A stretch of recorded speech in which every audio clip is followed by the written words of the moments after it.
Snow fell in thick, silent veils over the village of Harrowfen, burying the narrow dirt paths and timber roofs under white despair. The hearth in Ilara's cottage had gone cold hours ago, and the only warmth left in the room came from the trembling hand she pressed to her sister's forehead. Mira burned with fever, her skin pale as the linen beneath her. Every breath was a struggle, every heartbeat a warning. Ilara bit her lip until she tasted blood. The herbs she had weren't enough. Feverfew and willow bark had failed her, and the healer in the next village had been taken by the plague last spring. She had one choice left, to venture into the forest where the winter still whispered of wolves and men lost to hunger. Pulling her cloak tight, Ilara whispered to her sister, "Hold on, I'll be back before dawn." Mira's cracked lips moved faintly, but no sound followed. The silence frightened her more than any beast could. Outside, the night was merciless. The snow swallowed her boots, her lantern flame fighting the wind like a dying soul. She thought of her mother's warnings, never walk the northern path when the moon is gone, but the thought of losing Mira drove her forward.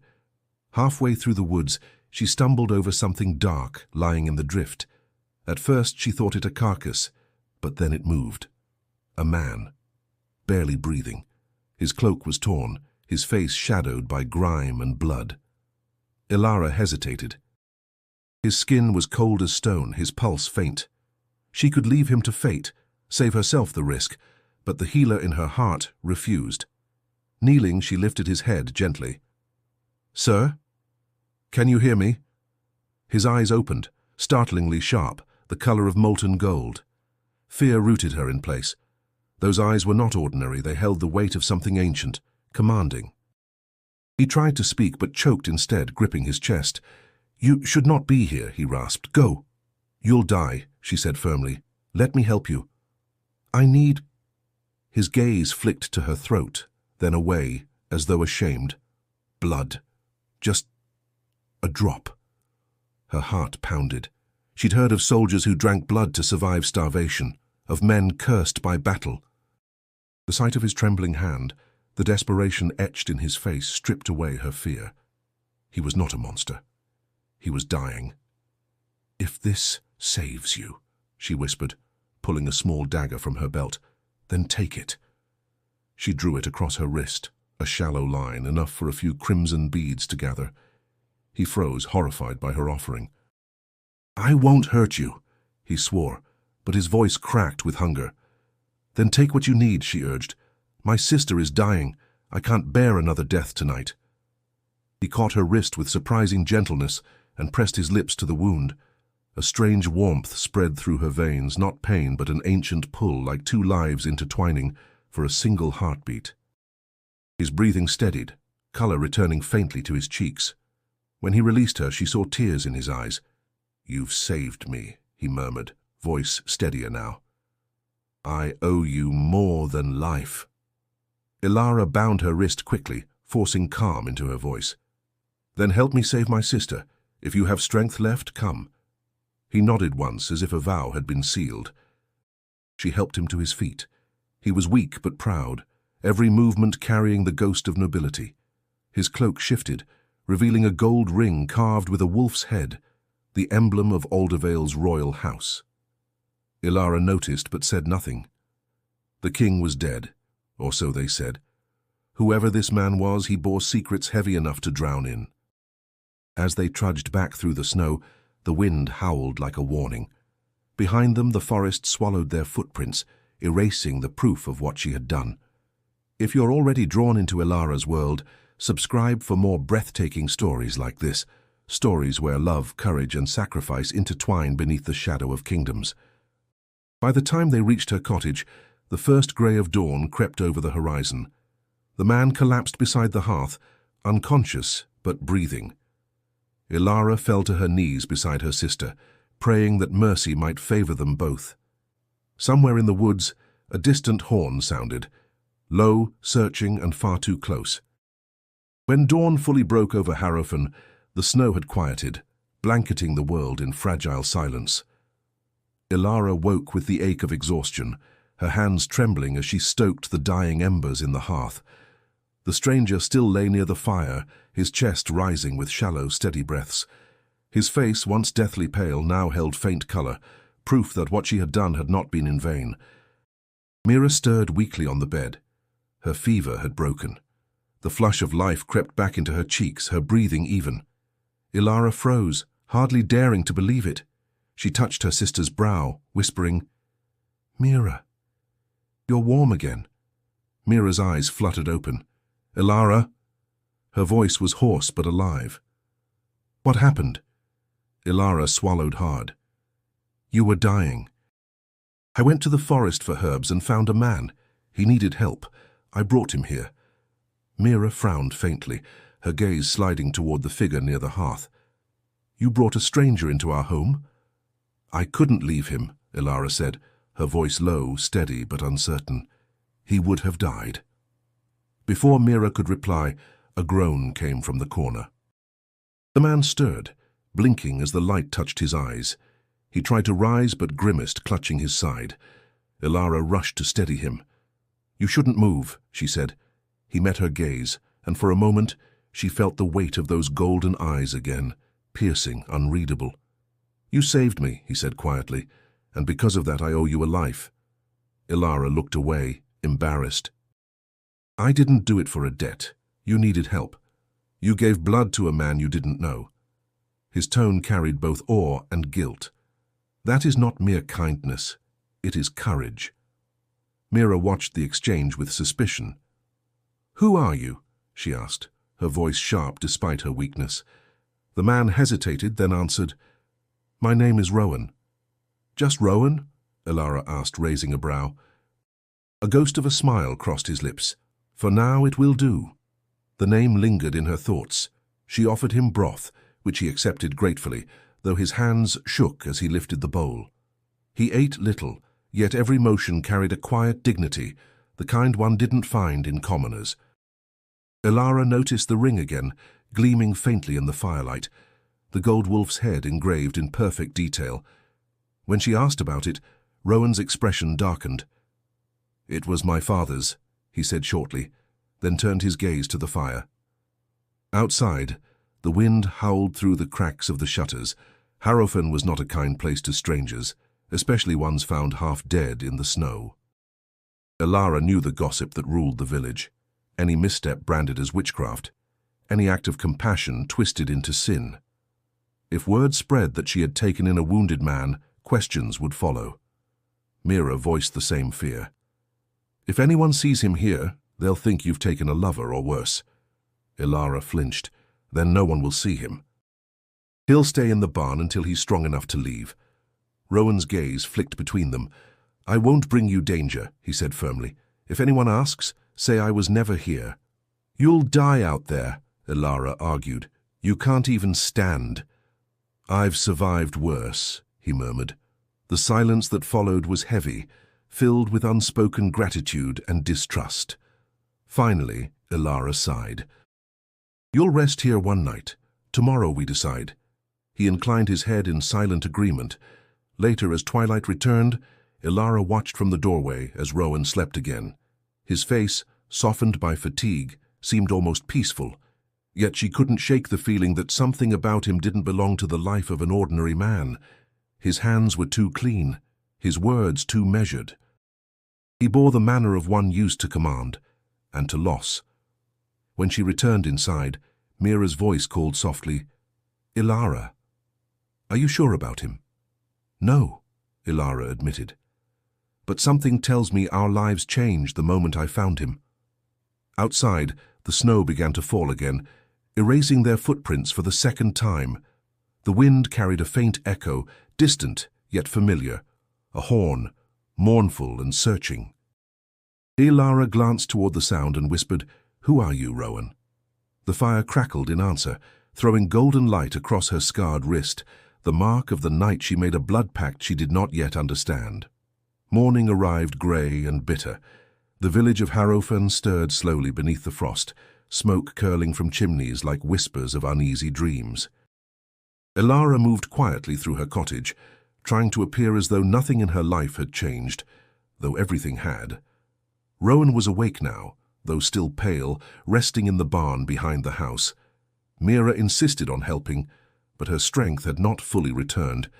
"Ilara," Mira murmured as she peeled roots near the fire, "you can't hide him forever." "Someone will notice." "I just need time," Ilara replied, her hand steady despite the storm inside her. "Once he's strong enough, he'll leave." "And if he doesn't?" Mira's tone carried quiet fear. Ilara hesitated. "Then I'll find another way." The door creaked, letting in a gust of cold air. Their neighbor, old Maren, stood there clutching her shawl. Her sharp eyes darted around the room. "I heard movement late last night," she said. "You've not taken in another mouth, have you, girl?" Ilara forced a smile. "Only the wind, Maren. It howls like a soul in pain." Maren squinted at her. "Aye, the wind, or worse. Keep to your prayers, Ilara. Strange times we live in." She shuffled away, muttering. When the door closed, Ilara exhaled. "We have to be careful." She suspects everything. Later that day, she carried a bowl of broth to the barn. Rowan was sitting upright now, his back against a hay bale, eyes fixed on the narrow shaft of sunlight slicing through the boards. The sight of him, tall, even in weakness, his shoulders broad, his expression calm but guarded, filled her with a strange unease she couldn't name. "You shouldn't be out of bed," she said. "I've rested enough," he replied softly. "Your barn is warmer than most chambers I've known." "You sound as if you've slept in many." A faint smile touched his lips. "Too many, perhaps." She set the bowl beside him. "Eat while it's hot." He obeyed quietly. When he finished, he asked, "Your sister, she's well?" "Better," Ilara said. "She woke this morning without fever. It's as if something lifted from her overnight." Rowan's eyes darkened. "Your kindness cost you blood, and yet it saved more than one life. The world does not repay such mercy lightly." His words unsettled her, though not from fear. There was depth in him, a sadness older than his years. Before she could speak, the sound of hooves echoed from the distance. Rowan stiffened. "Soldiers," he murmured, recognizing the rhythm. "They search." Ilara's heart quickened. "Search for what?" "For me," he said, meeting her gaze, "though they do not know it." "What are you saying?" He hesitated, then stood, swaying slightly. "The king is dead, or so the realm believes, but his killer sits on the throne wearing his crown. Garrick, the usurper. His men scour the lands for the one they failed to finish." Ilara stared at him, disbelief warring with realization. "You speak as if you knew the king." Rowan's eyes turned toward the window, golden in the dim light. "I did." Before she could ask more, voices sounded outside. She peeked through the cracks in the barn wall. 2 soldiers in dark cloaks, their armor bearing Garrick's sigil, a serpent entwined with a sword. They spoke to Maren, who pointed toward Ilara's cottage. "Someone reported movement here," one soldier said. Rowan's hand brushed hers. "Stay calm, they won't find me." Ilara hid him beneath old sacks of grain and stepped outside, heart pounding. The soldiers questioned her, searching the barn but finding nothing. Their cold stares lingered before they rode off, leaving only silence behind. When she returned inside, Rowan was already on his feet, his jaw tight with restrained fury. "He sends his hounds everywhere," he muttered. "He fears what still breathes." Ilara met his gaze. "Then whoever you are, you must have done something worth fearing." He looked at her long, as though weighing whether to speak the truth. "Perhaps," he said finally, "but not what he claims." Ilara turned toward the door, the weight of unspoken truths pressing on her chest. Outside, the wind carried faint voices from the road, rumors of a dead king, a tyrant rising, and a fugitive whose name none dared say aloud. She whispered to herself, "What darkness have I brought into my home?" The answer, she felt, was only beginning to unfold. The forest breathed differently after the soldiers left. The cold no longer bit so fiercely, yet a weight hung in the air, a sense that peace had been borrowed, not earned. Ilara walked beside Rowan along the edge of the northern pines, where the snow grew thinner and the earth showed through in patches of brown. She had insisted they move him there for safety, away from the eyes of the village. He walked slower than his strength pretended, but he no longer stumbled. Each step seemed measured, deliberate, like a man used to command even when no one followed. His cloak, mended by Ilara's hand, still carried the faint scent of smoke and wild herbs. "You shouldn't have risked yourself," Ilara said quietly, keeping her gaze on the path. "Those soldiers would have killed us both if they'd found you." Rowan looked at her with calm eyes. "You've risked your life for me twice now. I couldn't let them harm you." "Don't mistake my help for faith," she replied. "I still don't know who you are, or what crime makes men hunt you like a beast." He stopped, his breath visible in the crisp air. "It isn't a crime to live," he said. "It's a crime to survive when others wanted you dead." The conviction in his tone silenced her. She glanced up at the towering pines, their needles whispering in the winter wind. A crow called somewhere distant, a dark speck against the pale sky. Rowan stepped closer. "You deserve the truth," he said, "but truth is a dangerous gift. Once you know it, it binds you." "I've already been bound," she murmured, looking at the faint scar on her wrist. "That night, when you took my blood." His eyes softened. "Then let it bind us in purpose, not guilt." They reached a clearing where the sunlight broke through the trees in slanted gold. Rowan knelt suddenly, pressing one hand to the frozen soil. His voice was low, almost reverent. "In the old ways of my people, an oath sworn beneath the pines cannot be broken. These roots drink the truth of every vow." Ilara frowned but listened. "I swear," Rowan said, lifting his gaze to hers, "by the blood you offered and the life you saved, that I will repay your mercy. No harm will come to you or your sister by my hand or through my name. Should danger find you, I will stand between it and you."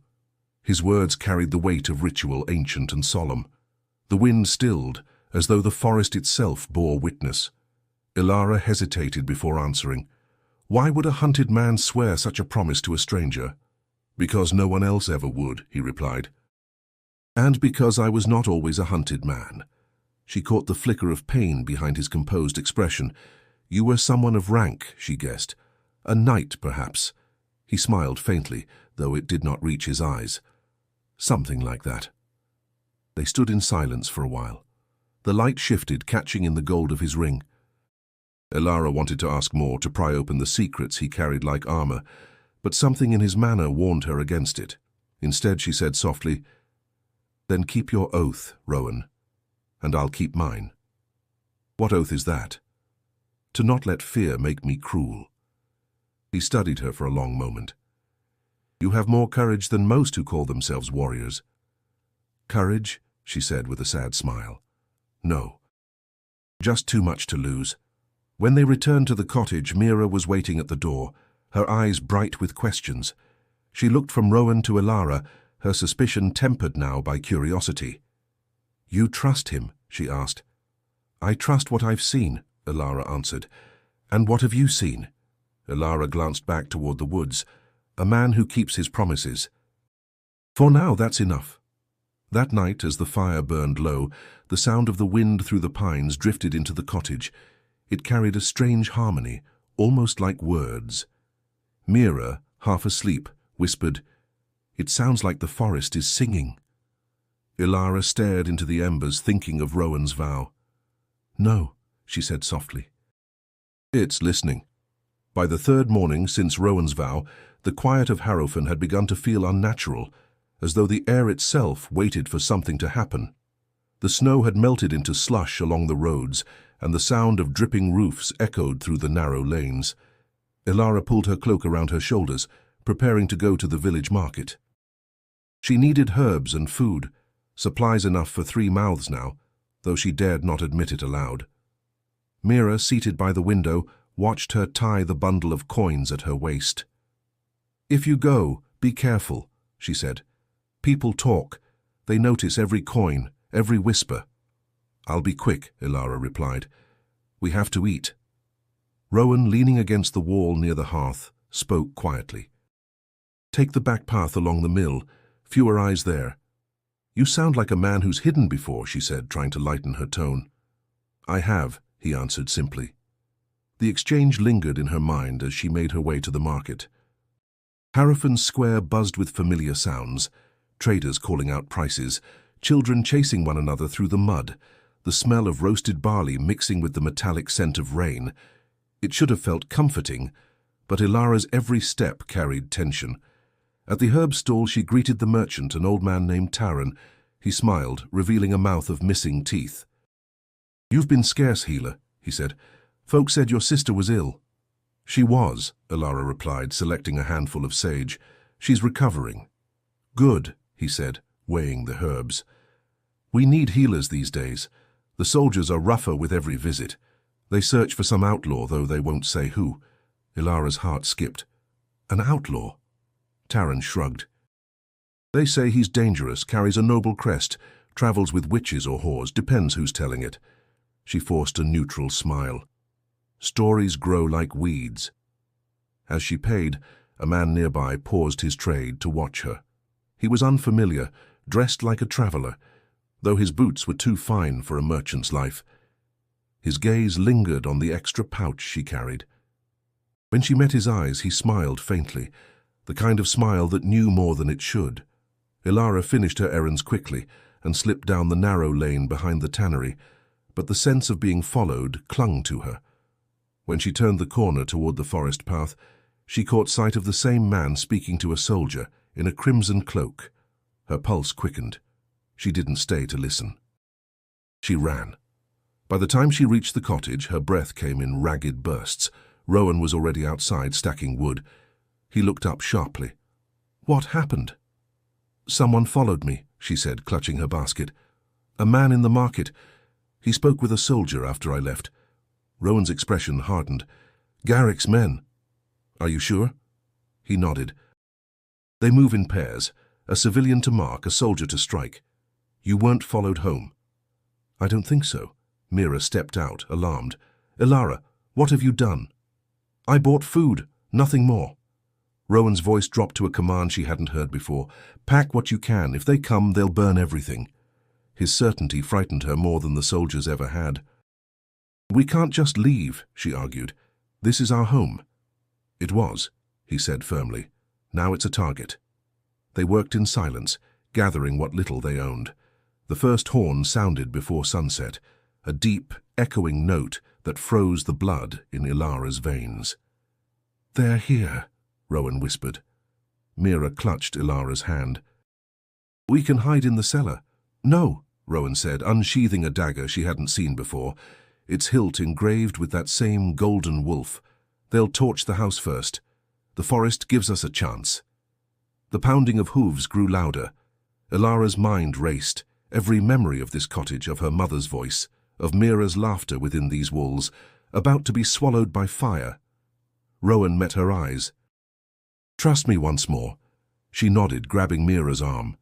Together they fled into the deepening dusk, leaving behind the life they'd built for a promise of survival they could barely understand.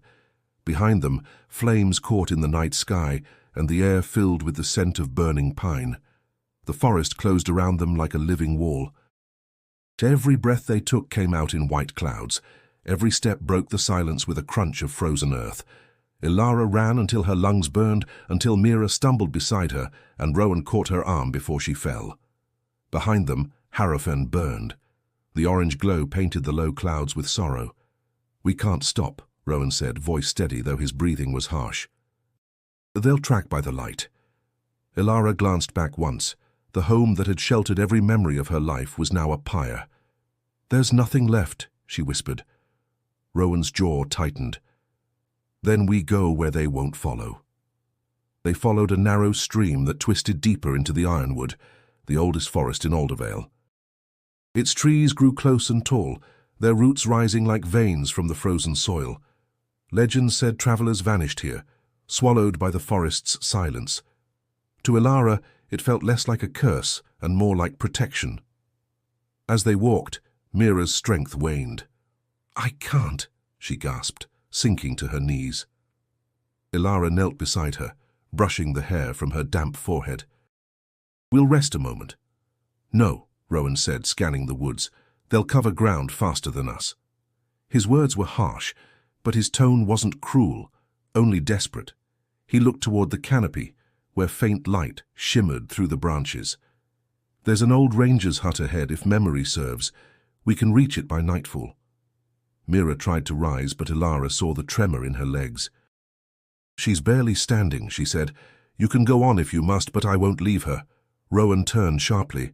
I'm not leaving either of you. Something in his voice silenced her protest. He slung Mira's arm over his shoulder, steadying her.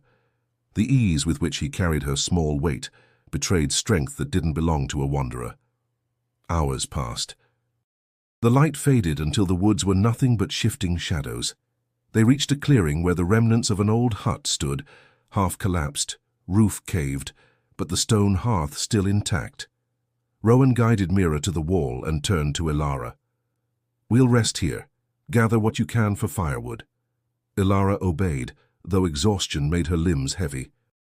When the fire finally caught, the glow painted Rowan's face in amber light. She studied him as he removed his cloak to cover Mira. His skin bore scars, thin lines across his arms, old wounds from blades and arrows. He moved with discipline, not fear. You said you knew this place, she said quietly. How? I trained in these woods, he replied. Before everything changed. Trained for what? He hesitated, eyes fixed on the flames. For command. The word struck her. It explained his bearing, his caution, his instinct to lead. But she still couldn't understand why a man of command hid in the ashes of her village. You speak like someone who's led men into battle, she said. Rowan's gaze lifted, distant. I have. And I've buried them. The weight in his voice silenced her questions. The fire crackled between them, the only sound in the hollow stillness. Mira had drifted into uneasy sleep, her breath shallow but steady. Ilara sat beside the flames, rubbing her hands for warmth. If what you say is true, she murmured, then Garrick hunts more than a fugitive. He hunts a threat. Rowan looked at her, his eyes reflecting the firelight. He hunts what he fears, and fear makes tyrants reckless. She met his gaze, feeling the strange bond between them tighten. Then you can't keep running forever. Not forever, he said. Just until I'm ready to stop. Ilara turned back to the fire, trying to still the tremor in her chest. Outside, the wind whispered through the trees like a warning. Somewhere in the darkness, a wolf howled, distant, mournful, and far too close. Rowan listened, then spoke quietly. They know we're alive. Ilara stared into the flames, feeling the truth settle deep within her. Their flight was only beginning. By morning, the frost had returned, settling over the branches like glass. Ilara woke to the muted crackle of dying embers and the faint rhythm of Rowan's footsteps outside. Mira still slept, her color improving but her strength fragile. For the first time in days, Ilara felt the quiet ache of stillness, not safety, but something close enough to breathe again. Rowan returned carrying a small bundle of herbs and a few wild roots. It's not much, he said, kneeling beside the fire, but it will hold us through the day. Ilara studied him as he worked. His movements were precise, deliberate, like someone trained for survival, not chance. You know this forest too well for a wanderer, she said softly. I spent years in these woods, he replied. Training, hiding, fighting, it all blurs now. She hesitated. You said you trained for command. Command of what? He met her gaze but didn't answer. The silence between them grew heavy, broken only when Mira stirred awake. Ilara, her sister murmured weakly. Where are we? In the Ironwood, Ilara said gently. We're safe for now. Mira blinked, her eyes darting toward Rowan. He's still with us. Yes, Ilara replied. And we owe him our lives. Rowan rose, brushing the frost from his cloak. You owe me nothing. You gave me life first. Mira tried to smile, though fatigue shadowed her face. Then we're even. As the day passed, Rowan scouted the forest's edge, careful not to leave footprints visible from the main path. When he returned, his expression was grim. There's movement south of here, soldiers or hunters, maybe both. We can't stay long. Ilara's heart sank. We can't keep running. Mira needs rest. There's a place not far from here, he said. An old abbey, abandoned since the plague. The walls still stand, and few dare enter. Mira's brow furrowed. An abbey. It was once called St. Arden's Refuge, Rowan explained. My father's men used it as a shelter during the border wars. Ilara hesitated, torn between caution and hope.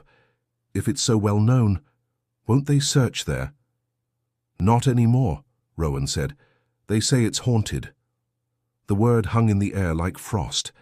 Ilara didn't believe in spirits, but she believed in fear, and if fear could keep Garrick's men away, then perhaps it was their only chance. They reached the abbey by dusk. The path curved upward, and through the thinning trees the stone ruins appeared, half swallowed by ivy, its roof caved but the arches still proud. A bell tower leaned to one side, the old iron cross bent but unbroken. Inside, the air smelled of earth and time. Shafts of light pierced the gaps in the ceiling, revealing remnants of carved saints and shattered pews. Ilara felt an unexpected calm, as though the walls still remembered their purpose. Rowan set down his pack. We'll make camp here, he said. The walls will hold through the cold. Ilara explored the old cloister, her fingers brushing the worn stone. Names were carved along one wall, monks, soldiers, perhaps both. She stopped at one inscription, nearly erased by age. May the fallen find peace beneath these stones. When she returned, Rowan was kneeling near the altar, lighting a small fire in the cracked hearth. For a moment, the flickering glow made him look less like a fugitive and more like a man returning home. You've been here before, she said quietly. He nodded. Long ago. My father's men sought shelter here after a battle. Few of them survived. Her voice softened. And you? I learned how fragile kings are, he said, and how quickly loyalty turns to silence. Before she could respond, a sound echoed from outside. Footsteps, slow and deliberate. Rowan's hand went to his dagger. But instead of soldiers, a lone figure stepped through the archway, a man in tattered armor bearing the faded crest of a wolf. When he saw Rowan, he dropped to one knee. My king, he breathed, voice breaking. You live. Ilara froze, the truth crashing over her like cold water. Rowan's secret was no longer hidden. The sound of the man's voice shattered the fragile calm of the abbey. His words, my king, hung in the air like a bell tolling through fog. Ilara stared between them, her mind reeling, unable to match the quiet, wounded man she had known with the image of a ruler she'd only heard about in tales. Rowan didn't speak at once. His jaw tightened, his eyes flicking toward Ilara, not in fear but in silent apology. Then he turned to the kneeling soldier. Rise, Alden, he said, his tone steady but laced with exhaustion. You should not have followed me. The soldier lifted his head, revealing a face carved by grief and years of loyalty. Forgive me, my liege. I searched every battlefield, every burned village. I could not believe you were gone. Rowan's voice softened. You should have believed it. It would have been safer. Ilara stepped closer, her thoughts clashing like thunder. You're the king, she whispered. The one Garrick claimed was dead. Rowan's gaze met hers. I was dead to the kingdom, he said. It was the only way to live. Alden turned toward her, startled. You know nothing of this, do you? No, Ilara said quickly. Only that I saved a man in the woods, not a crown. Rowan's hand brushed the air, silencing further words. Alden, this woman saved my life, and her sister's kindness has kept me alive since. You'll show them both the respect due my equals. Alden bowed his head again, though confusion flickered in his eyes. As you command. Mira, who had been silent until then, spoke from her spot near the hearth. If you're truly the king, then why hide here? Why not take back what's yours? Rowan looked at her with something like sorrow. Because to claim the throne now would mean drowning the kingdom in blood. Garrick's grip is strong, his army loyal to fear. I have no men left to call. You have one, Alden said firmly, and more who would rise if they knew you breathed. Rowan shook his head. They would die before they reached me. Garrick hunts every whisper of rebellion. Ilara crossed her arms, her voice steady despite the storm in her chest. Then what will you do? Keep running until he forgets. He turned to her. and in his eyes she saw not anger but weariness deeper than the forest shadows. "You think me a coward? I think you're a man with power enough to change the world, yet you hide in ruins while others burn," she said quietly. Alden's hand twitched toward his sword, but Rowan lifted his palm to stop him. "She's right," he said. "And I'm no longer certain hiding is enough." He looked to the crumbling altar, where the faint carvings of saints had weathered centuries of storms. "When Garrick betrayed me, he did not just take the throne, he took the soul of Aldervale. He poisoned my council, silenced my court, and called it justice." Ilara's breath caught. "You saw it happen." "I saw everything," Rowan said, his voice hollow. "My own brother by oath turned the goblet in my hand. I should have died that night. Perhaps I did in all ways that mattered." Alden stepped closer, his face hard with emotion. "Then let this be your rebirth, sire. The realm groans under Garrick's rule. The harvest is seized, children are pressed into service, and hope itself starves." Mira looked between them. "People are suffering," she said softly. "Maybe you're the only one who can stop it." Rowan's expression shifted, resolve flickering like dawn through fog. "A king without a crown is still a man," he said. "But a man without purpose is already a ghost." Ilara's voice trembled as she asked, "Then what purpose remains to you?" He met her eyes. "To remember who I was. And to decide if he deserves to return." Outside, the wind carried the faint clang of distant bells. Church or alarm, it was impossible to tell. Inside, the ruined abbey seemed to breathe with them, its broken walls whispering the echoes of a kingdom not yet buried. Night had deepened around the abbey, the fire burning low in the cracked hearth. The smell of smoke clung to the air, mingling with damp stone and the faint sweetness of herbs Ilara had hung to dry. Mira slept near the altar, wrapped in Rowan's cloak, her breathing steady at last.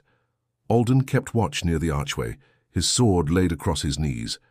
Only Ilara and Rowan remained awake, the silence between them thick as unspoken truth. Ilara traced the rim of a wooden cup, her eyes fixed on the embers. "So it's true," she said at last. "You were king of Aldervale." Rowan leaned forward, elbows on his knees. "I was called that, yes, but a crown doesn't make a man a king. It only shows who they'll blame when everything breaks. You talk as if you lost more than your throne," she said. He gave a quiet, bitter laugh. "I lost everything that ever believed in me." Ilara looked up at him. "Then why tell me now?" "Because you deserve to know what kind of man your kindness saved," Rowan replied. His eyes caught the firelight, turning gold like the metal of the ring he still wore. "You should know what it means to offer your blood to someone cursed by his own crown." She shook her head. "You're not cursed." "Betrayed, maybe. Broken, yes, but not cursed." He smiled faintly. "You sound certain." "I've seen curses," she said. "They live in fear and bitterness. You don't fear death, Rowan. You fear living without purpose." The truth in her words silenced him. The fire popped softly, throwing sparks that danced between them. After a long moment he spoke again, his voice low and raw. "When Garrick poisoned the court, I tried to save them. My council, my captains, even my mother. But by the time I understood his plan, it was too late. The wine had already turned black." Ilara's breath hitched. "You saw them die?" "I carried them to the chapel myself," he said, his tone stripped of strength. "I buried them beneath the marble floor where they once knelt in prayer. And when I knelt beside them, Garrick's men came with fire. I barely escaped. The kingdom thought me dead, and I let them." His words fell like stones into the quiet. Ilara felt a sting of tears she hadn't expected. "You were alone all this time," she murmured. Rowan's gaze lifted to her. "Not anymore." For a heartbeat, the world seemed to still. Ilara's pulse quickened, unsure if it was pity, fear, or something else that burned through her chest. "Don't," she whispered.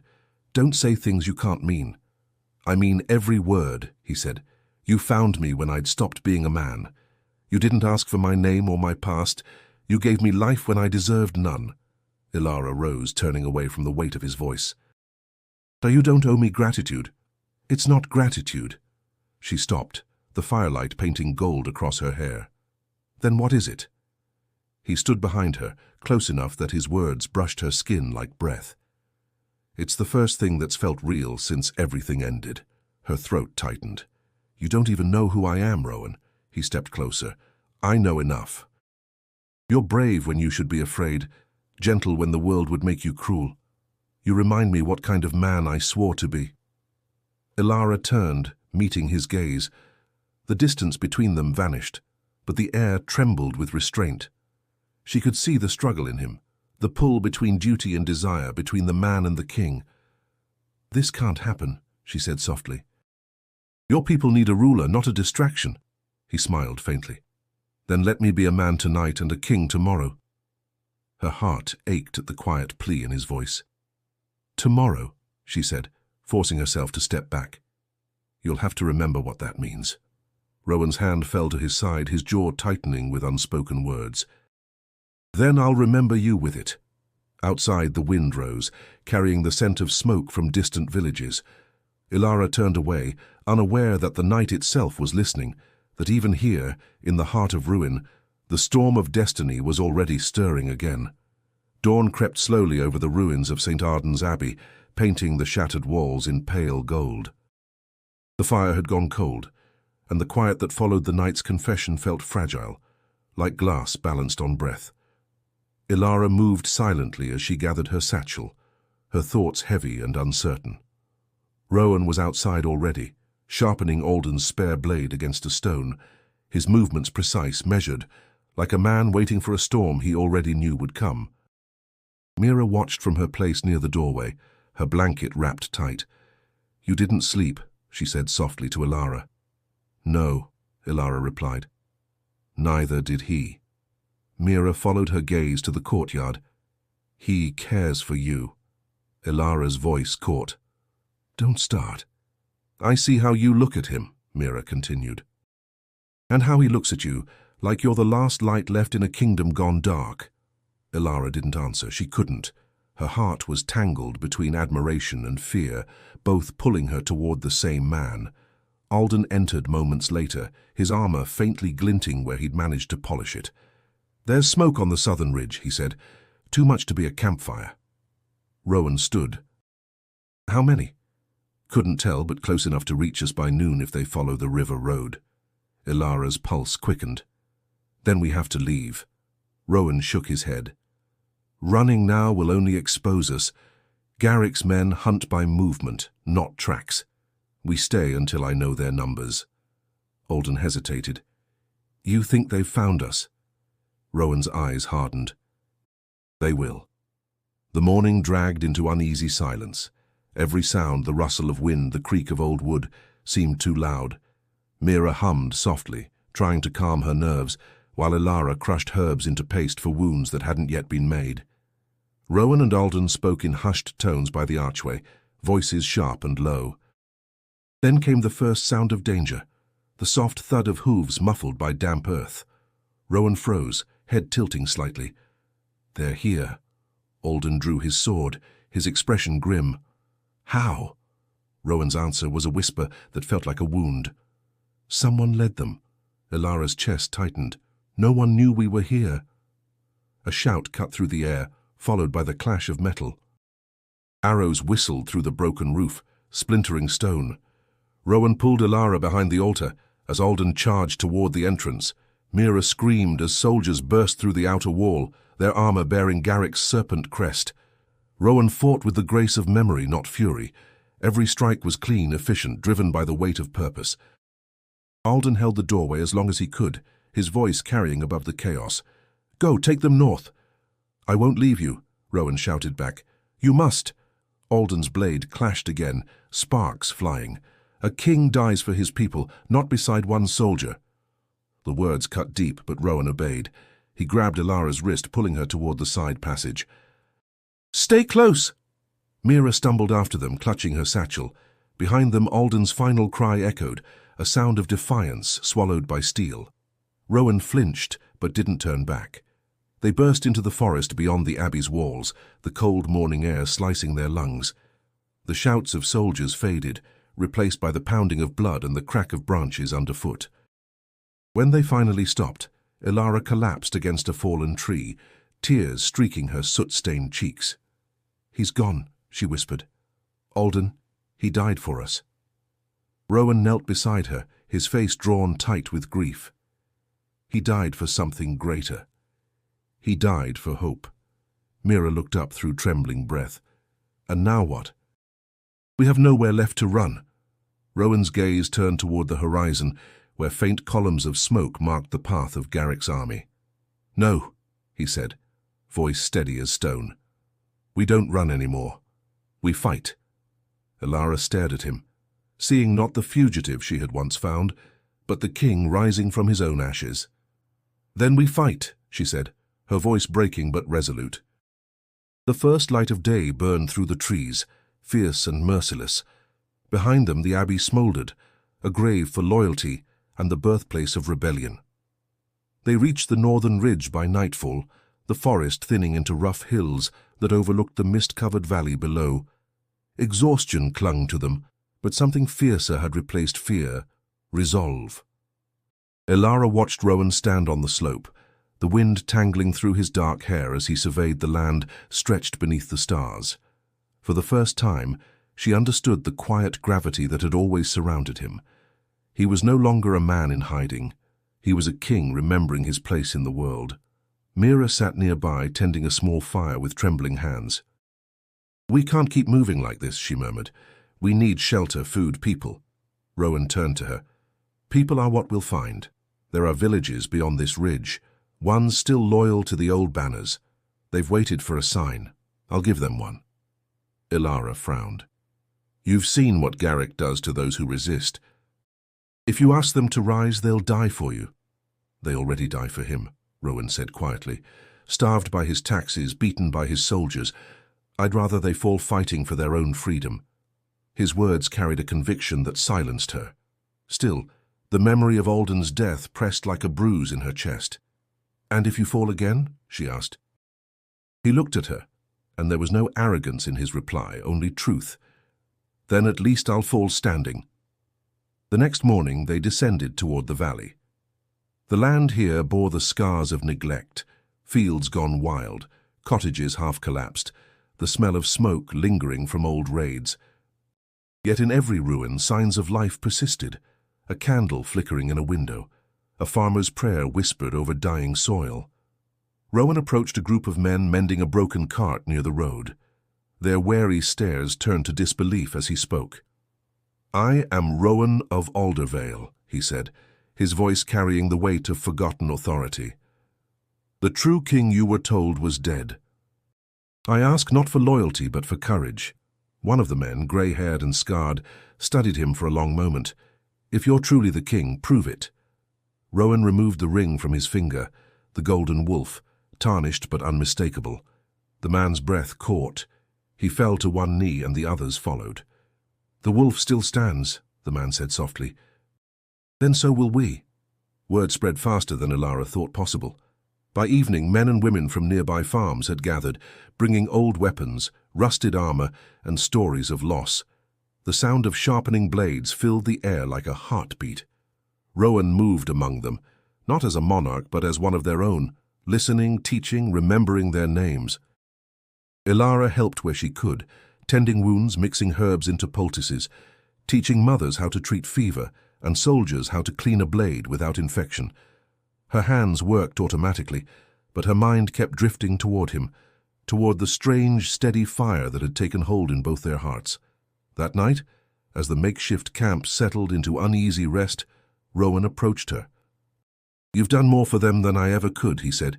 "You give them hope that doesn't come from crowns or battles." "They need more than hope," she replied. "They need victory." "And they'll have it," he said, a faint smile touching his lips. "Because they have you." Ilara met his gaze, her pulse quickening. "You don't need me for war, Rowan." "No," he said quietly. "But I need you to remember why I fight." For a long moment they stood in silence, the firelight flickering between them. The night air was cold, but warmth spread through her chest in slow, unyielding waves. She wanted to speak, to ask what would become of them when the crown was his again, but the question died on her tongue. Instead, she said, Tomorrow will come too soon. Rowan looked toward the east where the horizon waited, pale and uncertain. Then we'll be ready for it. Far below, torches flickered in the valley, villagers rallying under a banner they had thought lost forever. The symbol of the golden wolf rose again, glinting faintly in the dark. Ilara felt the tremor of destiny in the ground beneath her feet. The kingdom was waking. By the second week, the valley no longer slept. Hammers rang through the night, forging blades from scavenged iron. Banners bearing the faded wolf emblem were stitched from old linen, and fires glowed on every ridge where Rowan's name had been whispered back into belief. Ilara moved among the people, tending the wounded and sick, her satchel of herbs never empty. Though exhaustion clawed at her bones, she refused to rest. Each life she saved felt like a defiance of Garrick's rule. Mira worked beside her, sorting bandages and boiling water. "They look to him as if he's already won," she said quietly. "But he hasn't fought yet." Ilara didn't look up from her work. "Faith always runs ahead of battle." Mira studied her sister's face. "You trust him completely now?" Ilara hesitated. "I trust what I've seen. He could have left us countless times, but he didn't." "And if he loses?" Ilara's hands paused over the bowl. "Then at least he'll have fought for something worth dying for." Beyond the camp, Rowan trained the growing army. His movements were tireless, guiding archers, steadying recruits, reminding seasoned men what courage sounded like. At dusk, when the drills ended, he would join Ilara by the fires, his armor dusted with earth, his eyes shadowed with thoughts he rarely voiced. One evening he approached her as she was binding a young boy's arm. "You shouldn't do this alone," he said softly. "You've done more for them than I can repay." Ilara shook her head. "You lead them to battle. I only help them stand long enough to follow." "You give them strength," he said. "That's worth more than swords." Before she could answer, shouts echoed from the watchtower. A scout sprinted through the camp, his face pale with dread. "Smoke in the east!" he cried. "The hamlets of Bracken and Eastmere, they're burning." The words fell like a curse. Rowan's expression hardened. "Garrick's retaliation," he said. "He's striking the villages that sheltered us."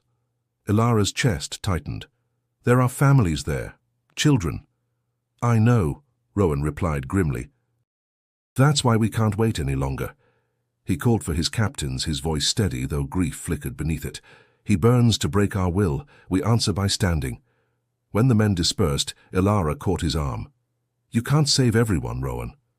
"I can try," he said, his tone quiet but fierce. "If I do nothing, I'm no better than him." That night the valley glowed red. Flames devoured the horizon, and the air stank of smoke and despair. Refugees stumbled into the camp at dawn, women clutching children, men blackened with soot, their eyes hollow. Ilara moved among them, pressing cool cloths to burns, offering water and whispered comfort. A boy no older than 10 grasped her hand. "They took my mother," he said. "She tried to stop them." Ilara's throat closed. "What's your name?" "Tom," he whispered. She led him to Mira, who wrapped him in a blanket. As she turned, she saw Rowan standing apart, watching the survivors in silence. His face was carved with guilt. She approached him. "This isn't your fault." "It is," he said. "Garrick does this because of me." "Then stop him," she replied. "Not with sorrow, act." He met her gaze, a spark of steel rekindling in his eyes. "I will."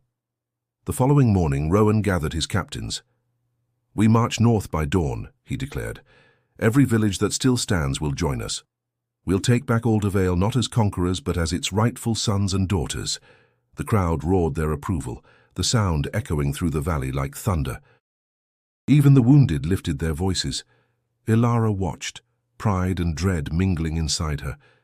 The moment she had feared and prayed for had come. When the camp quieted that evening, she found Rowan alone by the riverbank, staring at the reflection of the flames still rising in the distance. "You can still turn back," she said. He shook his head. "No. Fire only yields to greater fire."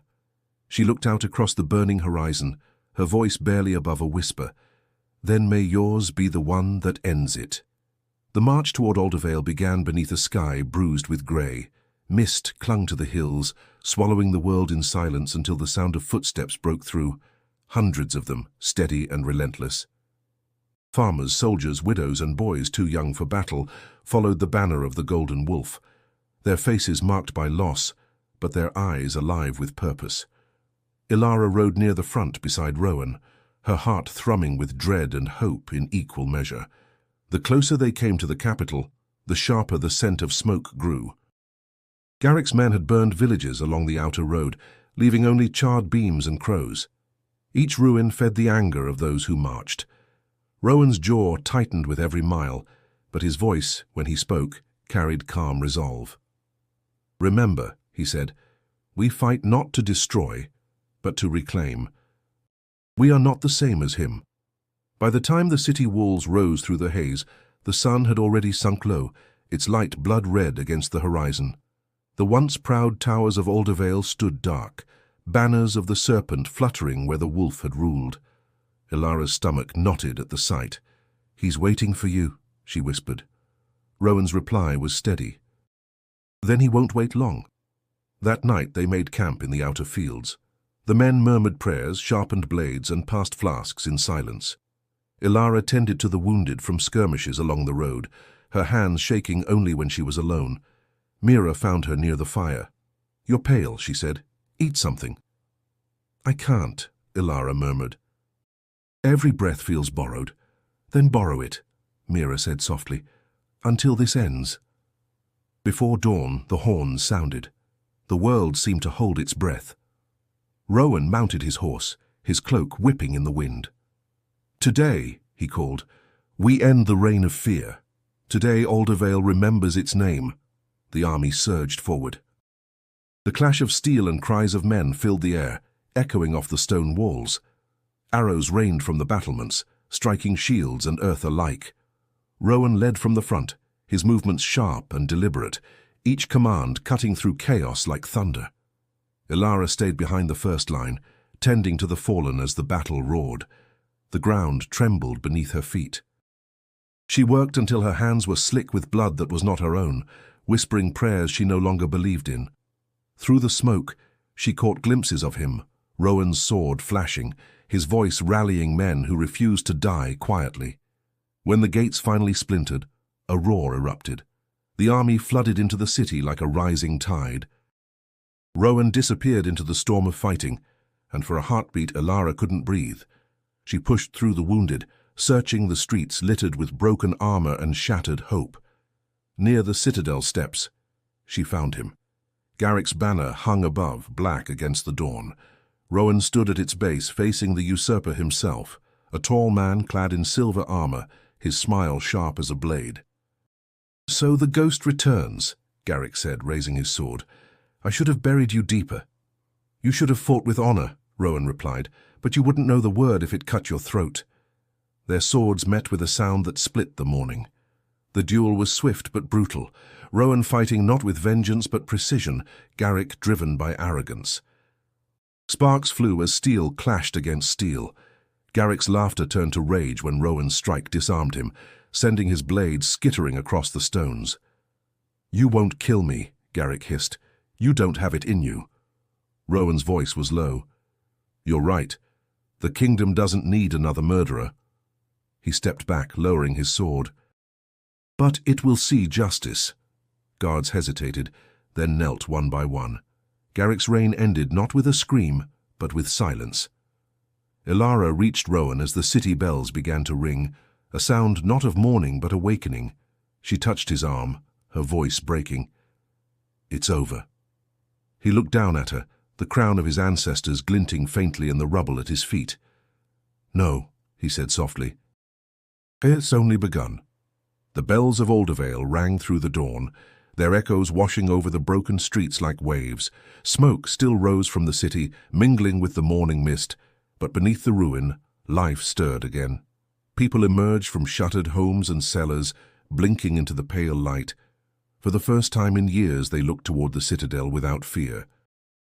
Rowan stood at the gates, his armor dented and blood-stained, the golden wolf crest half hidden beneath the grime. Around him, soldiers and common folk alike knelt, not in submission, but in relief. Ilara stood a few steps behind him, her heart tight with quiet awe. He looked less like a conqueror than a man who had finally laid down the weight of ghosts. A captain approached and bowed. "The city is secure, my lord. Garrick's men have surrendered," Rowan nodded. "See that they're fed. No one is to be executed. Aldervale will heal with mercy, not vengeance." The captain hesitated. "Even the ones who—" "Even them," Rowan said, his tone firm but weary. "If we rebuild with hatred, we'll only raise another Garrick." The man bowed again and left. Ilara stepped forward, her voice soft. "You spared the man who took everything from you." Rowan glanced toward the tower where Garrick had been confined. "Killing him would have freed no one. His punishment is to live in the world he ruined." Ilara studied him, seeing the faint tremor in his hand, the exhaustion buried beneath resolve. "You don't have to carry it all alone," she said. "I do," he replied quietly. "That's what a crown means." Mira approached then, her face bright with a mixture of pride and disbelief. "The people are calling you their true king," she said. "They're lighting candles in the square." Rowan's gaze softened. "Then let them. Light is a language the heart remembers." Over the next days, the city began to mend. Ash was swept from doorways, broken bridges rebuilt with timber, and laughter returned to places that had forgotten the sound. Ilara tended to the injured in the old palace infirmary, where she trained new healers from among the villagers. Her hands never stopped moving, though her thoughts often wandered to Rowan, always somewhere between duty and silence. One evening he came to her in the courtyard, his steps slow but sure. "You've turned the palace into a sanctuary," he said. "My mother would have approved." Ilara smiled faintly. "It's what the kingdom needed." "And what of its king?" he asked, a shadow of a smile touching his lips. "What does he need?" She hesitated, the weight of unspoken words pressing between them. "He needs to rest. To be human again." "Human," he echoed. "I'd forgotten what that felt like." She looked up at him. "Then remember." For a moment, the air between them stilled. Rowan reached out, brushing a strand of hair from her face. "You gave me back more than my throne, Ilara. You gave me back myself." Her heart caught in her throat. "And you gave me something to believe in again." Before either could say more, a voice called from the stairs. Mira appeared, smiling. "They're waiting in the hall. The people want to see their king." Rowan drew a deep breath and nodded. "Then let them see the kingdom's future too." He offered his arm to Ilara. "Will you stand with me?" She hesitated, only a heartbeat before taking it. Together they entered the great hall, where the remnants of the court and the villagers stood united. As Rowan ascended the steps, cheers rose, filling the chamber. He raised his hand, and silence followed. "Aldervale belongs to all of us," he said. "Its wounds will not vanish with my crown, but with our hands, working, forgiving, rebuilding." The crowd bowed their heads. Among them, Ilara felt something shift, a fragile, radiant hope taking root. When their eyes met again, she saw it clearly.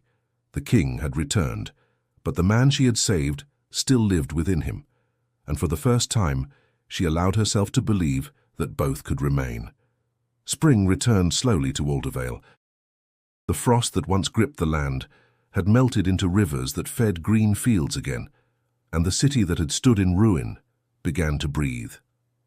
Bells rang not for war, but for rebuilding. Markets reopened, laughter echoed in the courtyards, and the scent of fresh bread replaced the smoke of battle. Yet in the heart of the citadel, Ilara still woke each morning with the weight of memory pressed against her chest. She had become the palace healer, tending not just wounds of flesh, but those of a kingdom relearning how to live. Mira worked among the scholars, her quick mind helping restore the archives Garrick's men had burned. Peace had returned, but silence had replaced the urgency that once bound them all. Rowan ruled with a quiet strength. He walked among the people without escort, spoke their names, listened to their griefs. The crown seemed lighter on his brow now, though the burden beneath it never vanished. To the world he was the restored king. To Ilara he was still the man who had knelt in the snow, half dead and unafraid to bleed. One afternoon she found him in the royal gardens, where the first blossoms of the season bent under the breeze. He was alone, his cloak draped across a stone bench. For a moment she hesitated at the sight of him, unsure whether to speak. "You never rest," she said finally. Rowan smiled faintly. "And you never stop reminding me to. You've rebuilt half the kingdom. Let the other half wait a day." He turned toward her, his eyes softer than she remembered. "The kingdom doesn't wait, but perhaps I can." Ilara sat beside him, folding her hands in her lap. The air smelled of lilac and ash, a mixture of new beginnings and old ghosts. "Sometimes I wonder if any of this is real," she admitted. "A year ago I was a healer in a forgotten village. Now I'm here speaking with a king." He looked at her, and for a heartbeat she saw not the ruler, but the man beneath. "You were never just a healer," he said. "You were the first person who saw me as more than a crown, or a corpse." Ilara's throat tightened. "And what do you see in me now?" He reached for her hand, his touch warm, grounding. "The same woman who offered her blood to save a stranger, only now she's saving a kingdom." She laughed softly, though her eyes burned with tears. "You make it sound easier than it was." "It was never easy," he said, "but nothing worth keeping ever is." They sat in silence, the garden alive with birdsong and the whisper of leaves. The moment felt suspended between two worlds, the one they'd survived and the one they were still building. Rowan broke the quiet first. "I've been thinking about the day we met," he said. "You didn't know who I was. You didn't ask. You only saw someone dying and chose to help." "I'd do it again," she said simply. He smiled, though sadness touched it. "I know. And that's why I can't ask you to stay. You were never meant to live behind stone walls." Ilara looked at him sharply. "You want me to leave?" "I want you to choose," he said. "Not out of duty, but freedom. If you remain, it must be because you want this life, not because it found you." She rose, her heart trembling between love and fear. "And if I do want it?" Rowan stood too, closing the space between them. "Then you stay and we face whatever comes together." The words lingered like a promise, quiet yet unshakable. Ilara stepped closer, resting her hand over the faint scar on his wrist, the mirror of her own. "Then we're bound by more than crowns and oaths," she whispered. "We're bound by blood." He nodded, his voice barely audible. "And by choice." They stood beneath the budding trees as the sun broke through the clouds, light spilling over the gardens like gold. For the first time, peace didn't feel fragile. It felt earned. If Ilara and Rowan's story moved you, don't forget to subscribe and click the next tale waiting on your screen. Some stories end with crowns, but the truest ones begin with courage.